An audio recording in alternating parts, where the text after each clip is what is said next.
हम भाई 12वीं पास है, क्या हमें 12वीं के बाद जॉब करनी चाहिए फार्मा कंपनी? लेकिन क्या एक वर्कर का पीएफ कटता है तो उसकी क्या सैलरी रहेगी, क्या ग्रोथ रहेगा और 12वीं के बाद आखिर आपको फार्मा कंपनी में काम क्या करना पड़ेगा? अपनी एक एवरेज सी सैलरी बता देता हूँ कि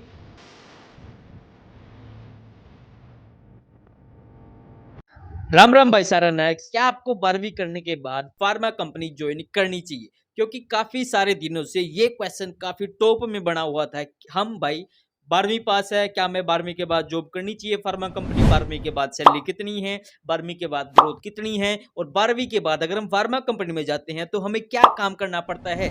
आज की इस वीडियो में मैं बस यही बताने वाला हूँ कि अगर आप फार्मा कंपनी 12वीं के बाद ज्वाइन करना चाहते हो तो उसकी क्या सैलरी रहेगी, क्या ग्रोथ रहेगा और 12वीं के बाद आखिर आपको फार्मा कंपनी में काम क्या करना पड़ेगा। तो लेकिन आगे बढ़ने से पहले अगर आपने अभी तक चैनल को सब्सक्राइब नहीं किया तो सबसे पहले चैनल को सब्सक्राइब कर लेना ताकि ऐसी वीडियोस यहाँ पर आपको मिलती रहे। तो सैलरी और ग्रोथ को बताने से पहले मैं आपको बताना चाहूंगा कि 12वीं के बाद कौन ऐसे लोग हैं जो जॉब करना चाहेंगे। तो सबसे पहले होंगे वो जिन्होंने केवल 12वीं ही की है, अब उनकी एज लिमिट भी हो गई कि वो पढ़ नहीं सकते हैं, और आखिरी ऑप्शन है कि वो काम कर ले और वो सोच रहे हैं कि फार्मा कंपनी में जॉब करें। दूसरी टाइप के वो लोग हैं जो सोच रहे हैं कि खाली 12वीं पढ़ के ही हम फार्मा कंपनी में चले जाएंगे और हमें अच्छी जॉब मिल जाएगी। यही वो दो तरह के लोग हैं जो सोचते हैं कि 12वीं के बाद वो फार्मा कंपनी में ज्वाइन कर ले। लेकिन अब बात करते हैं सबसे बड़े सवाल की कि आखिर 12वीं करने के बाद अगर आप फार्मा कंपनी को ज्वाइन करते हो तो आपको सैलरी कितनी मिलेगी?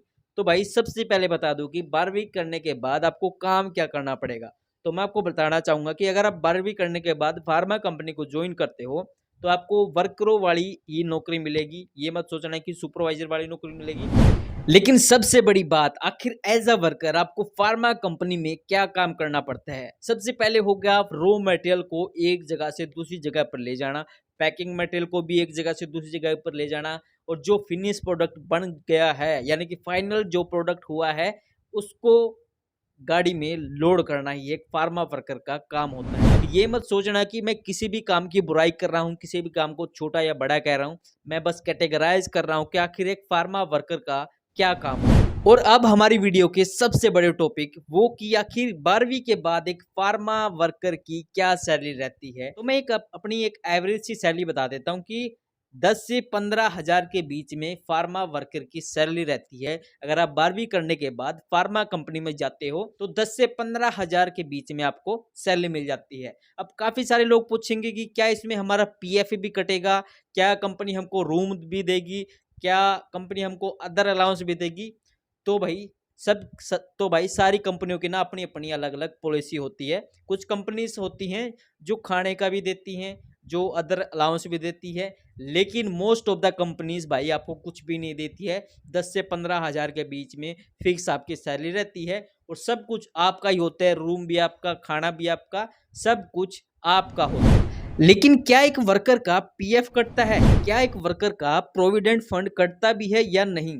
तो अगर आप फार्मा कंपनी में कॉन्ट्रैक्ट बेस पर जा रहे हो तो आपका पीएफ नहीं कटेगा, लेकिन अगर आप फार्मा कंपनी पे कंपनी बेस पे जा रहे हो तो आपका पीएफ जरूर कटे। सैलरी की तो बात हो गई, लेकिन फार्मा कंपनी में 12th के बाद आपकी ग्रोथ कितनी है? तो अगर आप फार्मा कंपनी में कंपनी बेस पर गए हो तो हो सकता है कि आपका इंक्रीमेंट हर साल लगे, लेकिन कॉन्ट्रैक्ट बेस पे गए हो तो आपकी फिक्स सैलरी रहती है। तो ये मत सोचना है कि भाई कि बढ़ती रहेगी सैलरी, ऐसा कुछ भी नहीं है। वो डिपेंड करता है कि आप किस तरीके से फार्मा कंपनी में गए हो, कॉन्ट्रैक्ट बेस पे गए हो या फिर कंपनी बेस पे गए हो। लेकिन अगर आप कंपनी बेस पर 12वीं के बाद नौकरी पाना चाहते हो तो आप इस वाली वीडियो को वॉच आउट कर सकते हो। इसमें मैंने पूरी प्रोसेस बताई है कि कैसे आप फार्मा कंपनी में कंपनी बेस पे नौकरी पा सकते हो। लेकिन इस वीडियो का कंक्लूजन है क्या कि आखिर 12वीं के बाद आपको फार्मा कंपनी में जाना चाहिए या फिर नहीं? तो देखो भाई, अगर आपकी एज हो गई है 12वीं से आगे, 12वीं से आगे आप पढ़ नहीं सकते हो तो बेझिझक आप फार्मा कंपनी में जा सकते हो, क्योंकि फार्मा कंपनी एक ऐसा सेक्टर है जहां पर वर्कलोड इतना ज़्यादा नहीं होता है, आपको इतने भारी काम नहीं करने पड़ते। लेकिन अगर आप सोच रहे हो कि खाली 12वीं पढ़ लूँ भाई, आगे पढ़ना छोड़ देता हूँ, खाली 12वीं करके ही फार्मा कंपनी में चला जाता हूँ, तो ऐसा बिल्कुल भी मत सोचना। मैं तो बल्कि हिदायत देता हूं कि आखिर बी फार्मा के बाद आपको क्या करना चाहिए। मैं हमेशा बोलता हूं कि बी फार्मा के बाद आपको एम फार्मा करना चाहिए। पढ़ाई कभी नहीं छोड़नी चाहिए। अगर इससे भी ज़्यादा डिटेल जाननी है तो इस वाली वीडियो को वॉच आउट कर सकते हो। मैंने पूरी प्रोसेस बताई है, आखिर आपको बी फार्मा करने के बाद भी काम क्यों नहीं करना चाहिए। तो ये था आज की वीडियो में। आई होप कि आज का वीडियो आपको काफ़ी पसंद आया होगा। लेकिन अगर आपने अभी तक चैनल को सब्सक्राइब नहीं किया तो भाई पहले चैनल को सब्सक्राइब कर लो, क्योंकि ऐसे इंपॉर्टेंट टॉपिक मैं यहाँ पर बनाता रहता हूँ। और जिस भी भाई को लगता है कि ये वीडियो काफ़ी इंपॉर्टेंट थी और उसके दूसरे भाइयों के लिए भी काम आ सकती है, तो इस वीडियो को जरूर से शेयर कर देना। और वैकेंसी या फिर जॉब रिलेटेड नोटिफिकेशन पाने के लिए हमारे व्हाट्सएप चैनल को जरूर से ज्वाइन कर लेना।